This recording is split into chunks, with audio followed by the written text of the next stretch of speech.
I was assistant to the Czech delegation of the Svaztiganu Romu of the Gypsy Roma Association. I had been living and working in Czechoslovakia with a computer company and gave this up in order to do research on Roma. And in the course of this, I worked together with Eva Davidova, and who was also linked closely to the Svaztiganu Romu, the Gypsy Roma Association. And so I got to know some of them, particularly the Holomeks, Tomáš and Miroslav Holomek, and accompanied their delegation to the First World Romani Congress in England, but acting as a sort of interpreter, but wasn't a member of the delegation as such. You played a role with the Czech delegation like I played with the English delegation. Yes. And I remember you also came and gave a wonderful paper to the academic conference at Oxford immediately before. Yes, yes. Where you actually burst into song, singing the songs that Slovak Roma used to sing to while away the train journey to their work in the Czech lands. Good heavens. I don't remember this at all. You compared it with the blues. You said these were work songs, but work songs with that were sung to the accompaniment of the rattling of the wheels of the carriages. Yes. And you gave us examples which absolutely entranced people listening to it. So that meant, I mean, nobody kind of knew you before then. Everybody who'd been at the academic conference treated you as a very serious person when you got to the Congress itself. No, I pity I don't remember the songs, but I did include the words of some of those songs, which were like blues, in that article, which was published in the book that you and Jude edited. We've got copies of that, and yes. What were your impressions of after the academic conference, and little bits of drama there with Jan Kochanovsky reacting in great fear to Madame David, and Hancock seeing two other educated Roma for the first time in his life, Kochanovsky and Maximov, and then we went the following week to the Congress. Yes. What were your impressions of the Congress? Well, Eva was a member of the delegation, of the Czech delegation. And the main thing I remember was her speech that she gave, the speech that Tomáš gave, but he was a loyal communist, so he was praising the Communist Party in his speech, saying they'd done lots of good things for the Roma. And in some ways they had, but also there were problems. And other people were puzzled by this and upset about it, and went to Eva afterwards and said, look, we know there's lots of problems there, discrimination and prejudice, etc. So this wasn't really mentioned. This was just praising the Communist Party role. And Eva sort of said, yes, there were problems, and talked to people about that. And this caused her lots of political problems afterwards, because there was obviously somebody from the Czech embassy there listening, taking notes, or perhaps even recording. And then she was sort of interrogated afterwards about this, and had a difficult time. Do you remember that there was a kind of confrontation between Jan Cibula and Tomáš Holomek? No, I don't remember that, no. Bratton remembers it, maybe he was there. Yes. Well, there were lots of workshops going on as well. Yeah, did you go to any of the workshops, or commissions they were called? Commissions, that's right. I mainly stuck with Eva because she wanted assistance, and so yeah, that's what I did. Which commissions did she go to? I can't remember. I played a very minor role, really, and I was just there, sort of helping to interpret to English if the Czech got a bit sticky. And I also remember when we travelled up to Walsall to demonstrate at the police station there, where 3 gypsy children had died in a caravan fire. That was captured in a photograph in the book that I edited, but also in one of Eva's books. Yes. But I wanted to say on that I've looked through all the photographs that exist in her books, but that's the only one from the World Romani Congress, the only single one. And she was a photographer then. I became a photographer afterwards, but didn't take photographs at that stage. But it is strange that she only took, or seems to have taken one picture of that demonstration. I think she took others. I'm sure she did. Thomas Hollebeck kind of redeemed himself in the eyes of other Congress delegates by leading the delegation to the Warsaw police station and being extremely robust in dealing with the police officer there.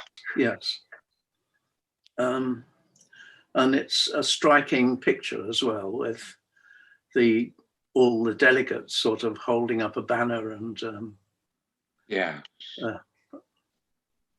including Ladislav Demeter, who chaired the session that brought the end of the Svaz Tiganu Romu in 1973. Can you actually describe that was the Saturday night we came back. Yes. The Sunday morning, it was workshops and so forth to allow religious people like myself to disappear to church. And very early on the Sunday morning, Matteo Maximov did a little service for about 5 of us. And then in the afternoon, there was the big session with the adoption of resolutions. And as I remember it, there was a 2-hour debate on whether they should adopt the flag. It was the only debate on which every single Roma delegate spoke. I just remember that everybody seemed very enthusiastic about it and thought this was a great step forward.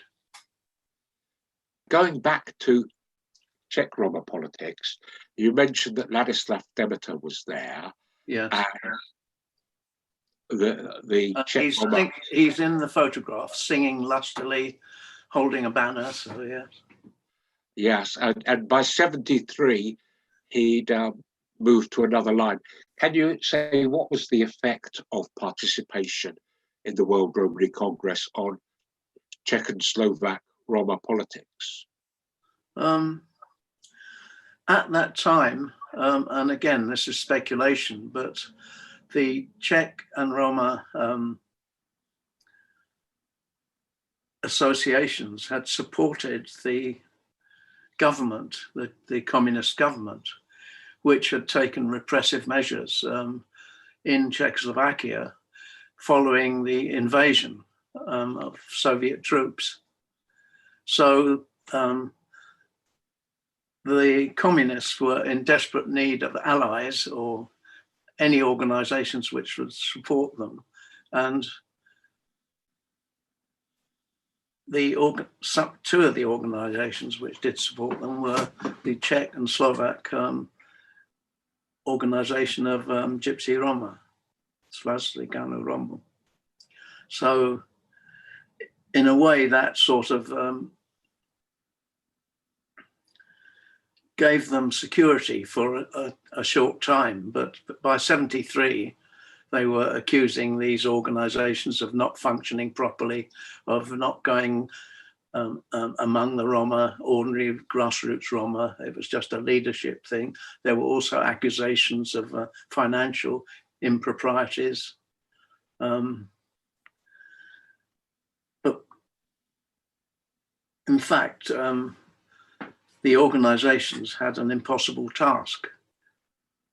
But they had huge amount to do and insufficient resources anyway. And also ordinary Roma seemed to think that they'd been given sort of millions of crowns to actually help them. And so it was not being distributed as it should be. So there was a lot of arguing and infighting, which was very sad. Individuals carried on being active. How did Eva Davidova manage to recover her position as a kind of tolerated researcher on Roma? More trusted than Milena Hutchinanova. Yes. Well, Milena had written an article in 1968 in Reportova Rochenka, which was bitterly critical of the communist line towards Roma. And she quoted Yaroslav Sus, who had written a sort of ideological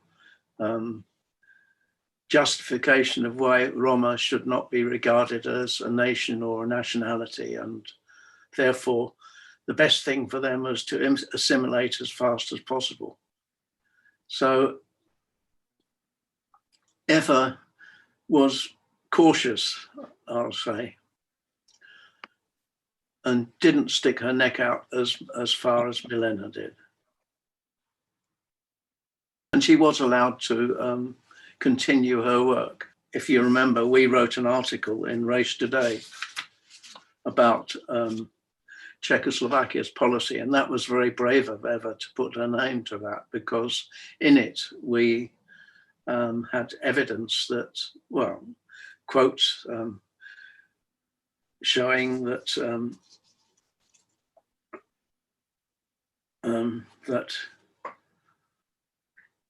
well, basically the government was hostile to the idea of gypsy, any sort of independence or whatever, so, and national status. And we tried to conceal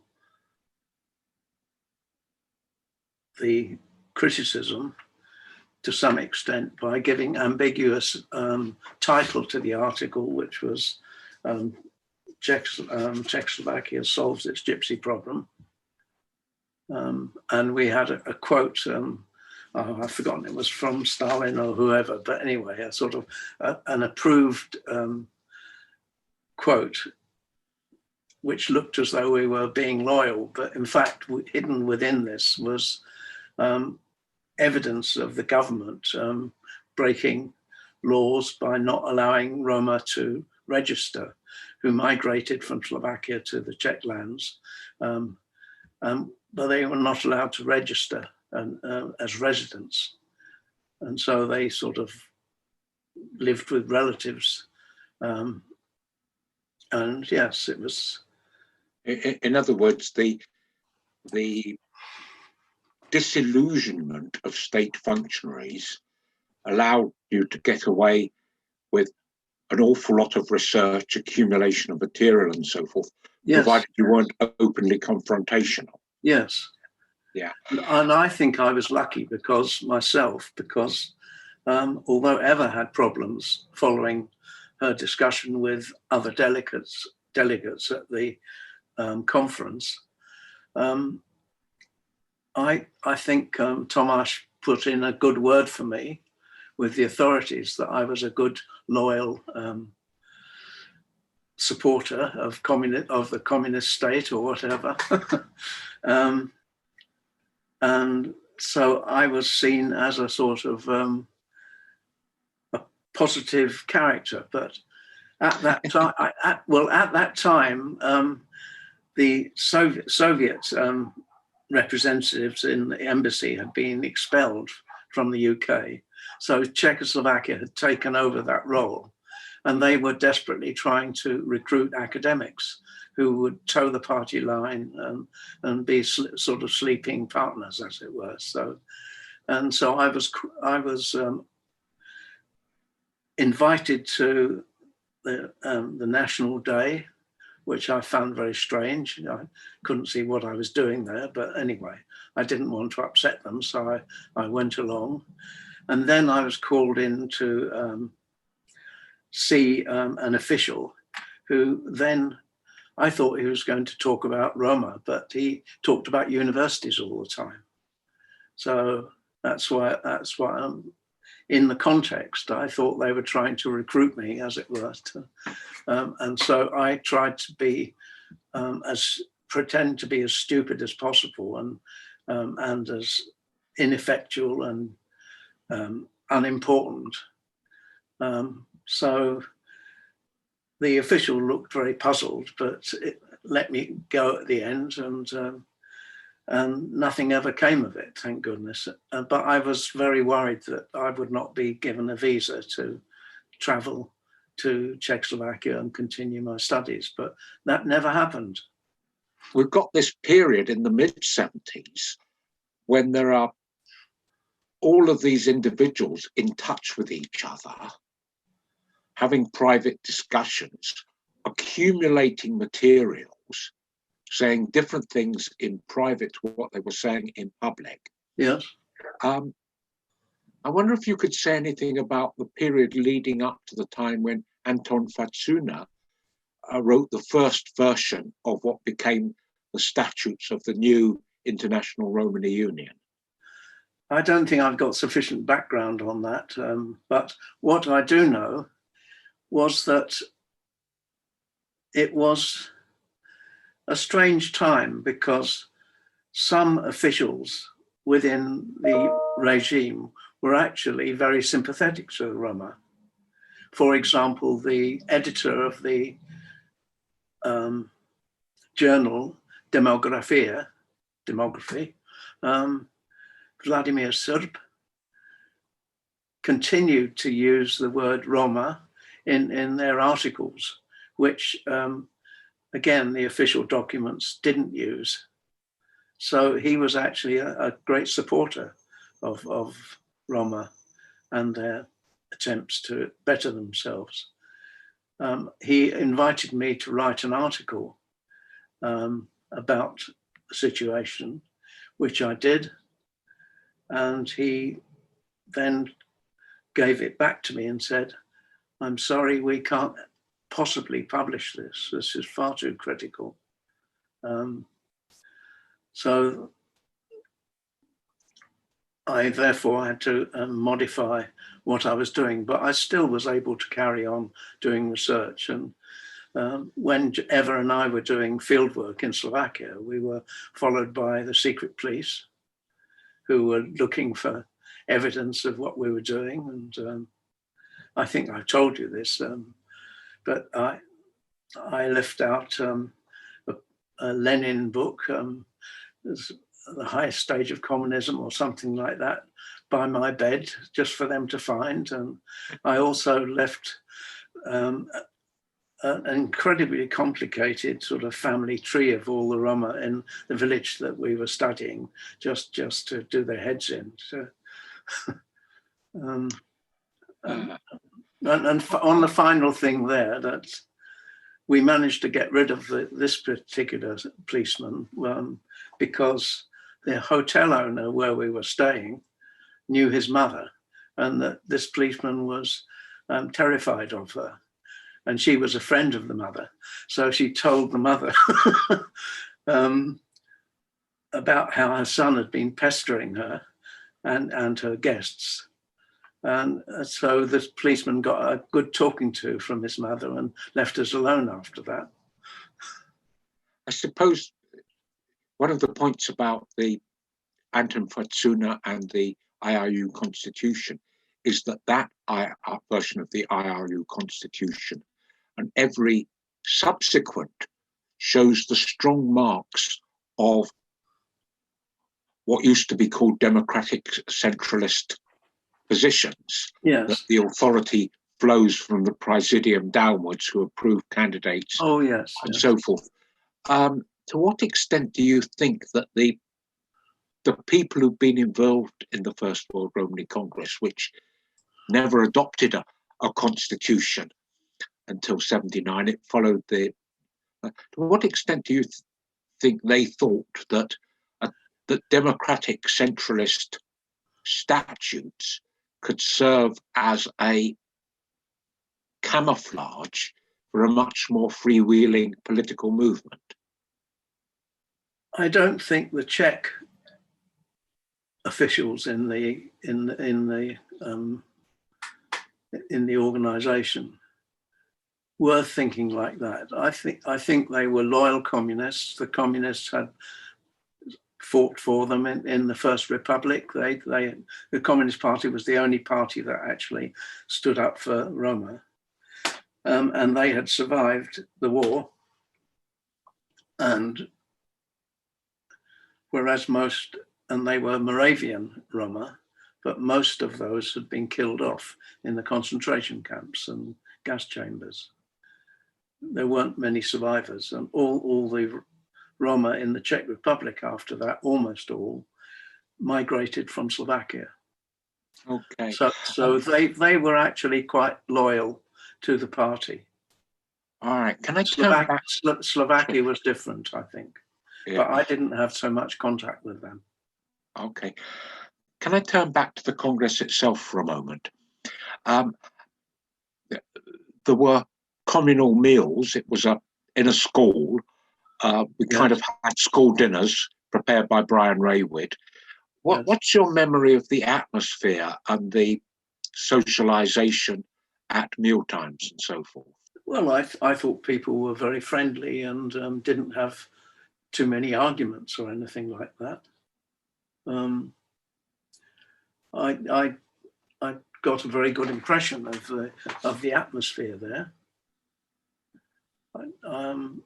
There were disagreements occasionally, but on the whole, not.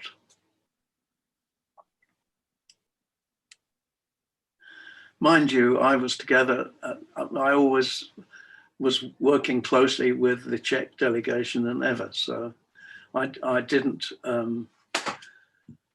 circulate too much again with other people, because that was my sort of role. That's why I was there, to help, and to help with interpreting and things like that. So.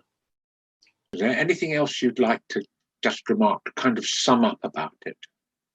I was just amazed, I suppose, that I was able to get away with it for so long. Because again,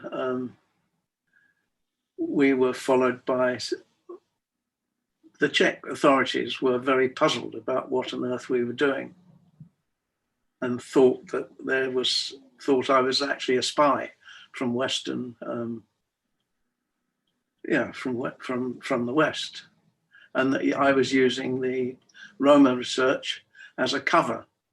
I think they had this idea, and I did give an account of being called into the police station in Slovakia, in Spišská Nová Ves, where I was sort of told off for borrowing a suit from Roma to go to a wedding.